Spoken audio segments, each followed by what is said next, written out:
Yung kasama ko, di pa rin niya tinigilan yung mga style niya sa probinsya. Yung pagkain niya, tinatagong niya sa gilid ng short niya.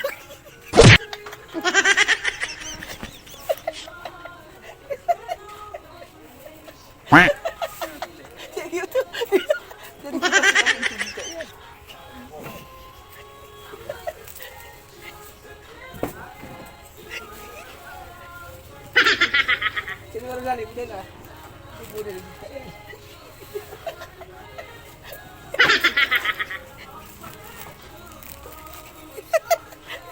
Ito pero nakwad. Ito tipukan. Grabe. Ang daming tao, akala mo buminta ka na. Kasi yun pala, pag tinanong mo sila, 100 lang daw yung budget nila. Grabe. So, ang hirap talaga ng sitwasyon, guys. Yan ang totoo. December 24, tanghali.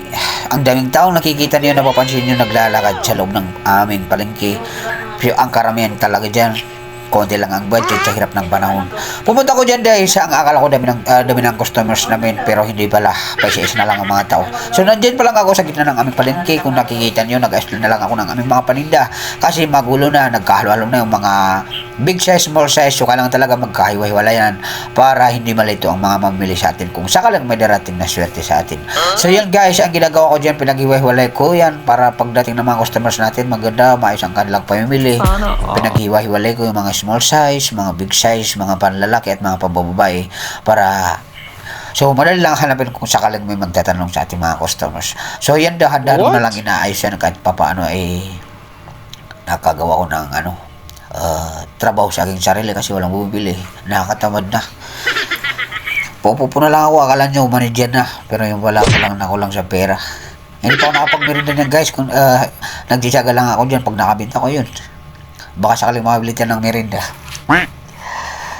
Habang nagtatagal ako dyan at inayos ko na yung lahat at babalik ako sa aking cellphone accessories, pero bago sila iwan dyan, ayusin ko lahat yan para wala na silang masabi. At pagdating ko dyan, pagbalik ko dyan, oras ng ligpitan. So sigurado ako magugulo naman itong lahat. So okay lang yan, ang importante ginagawa ko, gusto ko. Sumabit pa yung bag niya ko sa likod ko kasi nandiyan ako sa gitna. So habang nag-ayos ako dyan guys, tumatakbo pa rin yung oras. So nandiyan sa likod ko yung anak ko.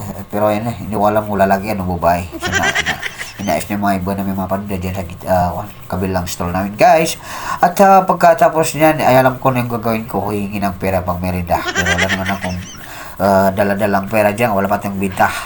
Lahat ng dumadaan, sabi nila wala daw budget. So anong magagawa natin? Hindi natin sila kayang pilitin. So yun, ituloy ko na lang ito habang papalapit na yung oras. Baka sakali na makabawi tayo sa mga susunod na oras. Kaya ayusin ko na yan para pagdating nila, maluwag na mamimili kasi maayos na, magandang paningin nila. So itong pinaka-importante sa Dragon Store, kailangan talaga maayos yan at nandiyan